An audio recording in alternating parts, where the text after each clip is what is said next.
Can't make it tonight. Something came up. That text from Emily was the 6th this month. The 6th. Nathan, 35, replied again. No problem. But tonight, sitting alone at the veranda restaurant I'd booked for our anniversary, I felt done. My internal patience was completely exhausted. Emily and I had been talking about moving in together for 18 months. She lived in Williamsburg. I was in Greenwich Village. We were looking at a spot in Soho. Now it all felt like an illusion. I opened Find My iPhone. She forgot to turn off her location sharing, just like she'd had it on since her work trip to Austin. Emily wasn't at work. Not at her mom's. She was at the Hudson Lofts complex. The address was familiar. It was her ex's apartment, Victor. The same Victor she swore she had zero contact with. For 5 minutes, I watched the blue dot stay perfectly still over his building. The waiter approached. Just the check for the wine, please, I said, standing up. Driving through Chelsea, I found a flower shop that was still open. The idea was immediate, cold, and fully formed. I need a bouquet delivery tonight. Rush order, I told the florist. 24 red roses.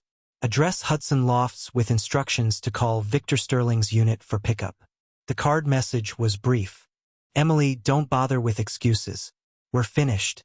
Enjoy your evening with Victor. P.S. Location sharing is still on. Nathan, I paid extra for the rush delivery and confirmation, then drove home to finally connect the dots. Phone always face down. Unpaid overtime avoiding firm plans. 40 minutes later, my phone exploded. Emily calling, decline. Calling again. Decline. Texts. Nathan, it's not what you think. I'm at my mom's. Just let me explain. I turned off read receipts. Tomorrow I was going to ask her about moving to Tribeca. Thank God for technology. The next morning, her location was back at her place. Then I checked Victor's social media. New story at 2 a.m. The same red roses in a vase. Just an emoji. The audacity. Emily showed up at my place around 10 a.m. I watched her through the doorbell camera. Red eyes, smeared makeup. 20 minutes of knocking and whispering. Nathan, please, 5 minutes. I stayed silent. When she left, her friends started texting. Jordan Flowers with a breakup note. Cold. What did you do to Emily? Lauren, she loves you. A misunderstanding. Don't throw this away. I replied to Lauren. Misunderstanding? She was at her ex's apartment for 3 hours when she was supposed to be at our anniversary dinner. What did I misunderstand? Lauren, Victor is having problems. She was just talking to him. Me talking that requires 6 cancellations in a month. Got it. Silence. Game on. Emily came to my office in Midtown East and sat in the lobby for 4 hours. It became a spectacle for my colleagues. Just talk to her, my colleague Mason advised. She looks destroyed. She looked fine at Victor's 2 nights ago. What's the explanation here? I had to go down just to keep my boss from getting irritated. Nathan, thank God. Just listen.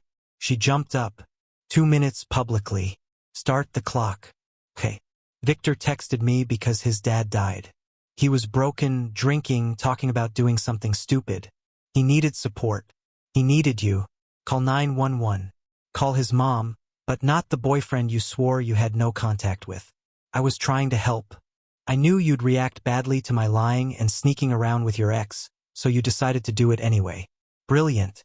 Nothing happened. We were just talking. I don't care if you were talking or playing cards. You lied 6 times. You chose him over us. We are done. Nathan, time's up. I walked back inside that evening. Victor called me. Dude, you need to chill. He mumbled. We're not dudes. You slept with my girlfriend. Ex-girlfriend, he corrected. She was just a friend. We needed closure. 6 secret meetings for closure. That's a mortgage. Victor, she chose you, right? No, she chose you 6 times. I just made it official. By the way, I can see her location right now. Guess where she is? Silence. That's right. Back at your apartment. Tell me more about her choice. He hung up. The next day, her mother, Susan, intervened. Nathan, honey. Emily was emotionally exhausted. It's a misunderstanding. She has a big heart. Susan, she lied. And her big heart forgot our anniversary to run to her ex. You're ruining your future over one mistake. What future? One where she runs to Victor every time he has an issue. Where I doubt her every word. That's the future I'm ruining. You're cruel. The flowers humiliated her. What was humiliating was sitting alone at a restaurant while she was with another man. By the way, I checked the obituary. Victor's father died in 2019. So, either Victor is lying to Emily or Emily is lying to you. A dead silence followed. She hung up. Then Emily started demanding money. I had paid for our joint trip to St. Bar's $3,800. She owed me half. Emily, the trip is non-refundable. Let's just go as friends. Me. I already changed the booking to single occupancy. I'm canceling your ticket. Emily, I'll pay you. That's my vacation. Me? Then book your own. You can't? Your problem. She sent nearly 20 more hysterical messages. But the real fight started when her friend Jordan spread a rumor that I was controlling and abusive. This was the final straw. I posted a screenshot of our geology location map pages at Victor's apartment. The timestamp matched our anniversary. Caption: when you think she's at work. Pro tip: if you're going to cheat, turn off your location. The comments exploded. Mutual acquaintances started doubting Emily's version. Emily called, screaming, "You made that private.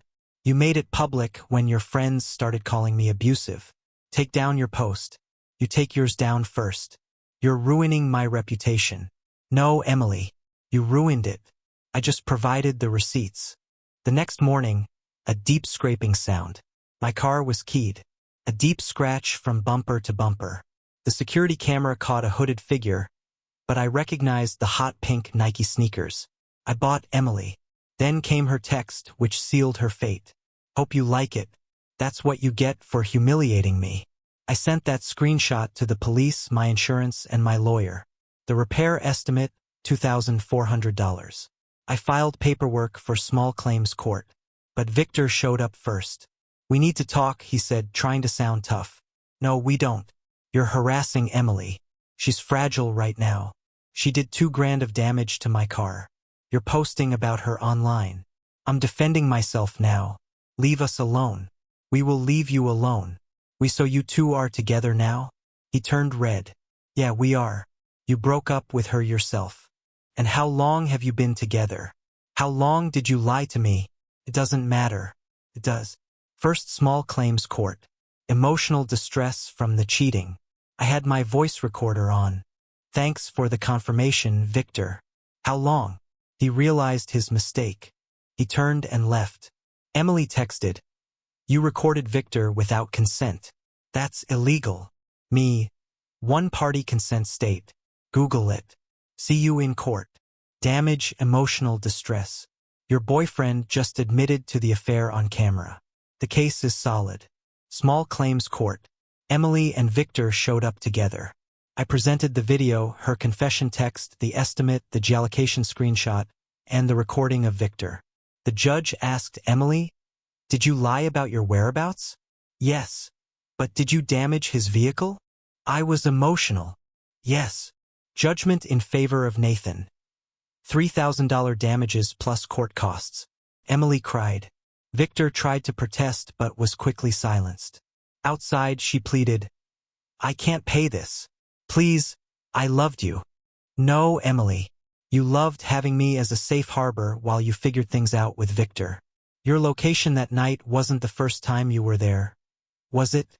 She looked down. "I'll pay installments." A month later, I got the first payment, $300. Through mutual friends, I heard Emily and Victor moved in together. 3 weeks later, she caught him texting his ex. They are working on trust. I got my car fixed, went to St. Bar's alone, and had an amazing trip. My new girlfriend thinks my flower breakup story is iconic. Emily still has 8 payments left. Every month those $300 hit my account. I think she could have just broken up with me like an adult. But something came up, right? Victor is probably making those payments. The ex she ran to is paying for the damage she caused running to him. That is justice. This whole episode cost me $300 a month, but it saved me from a much bigger disaster.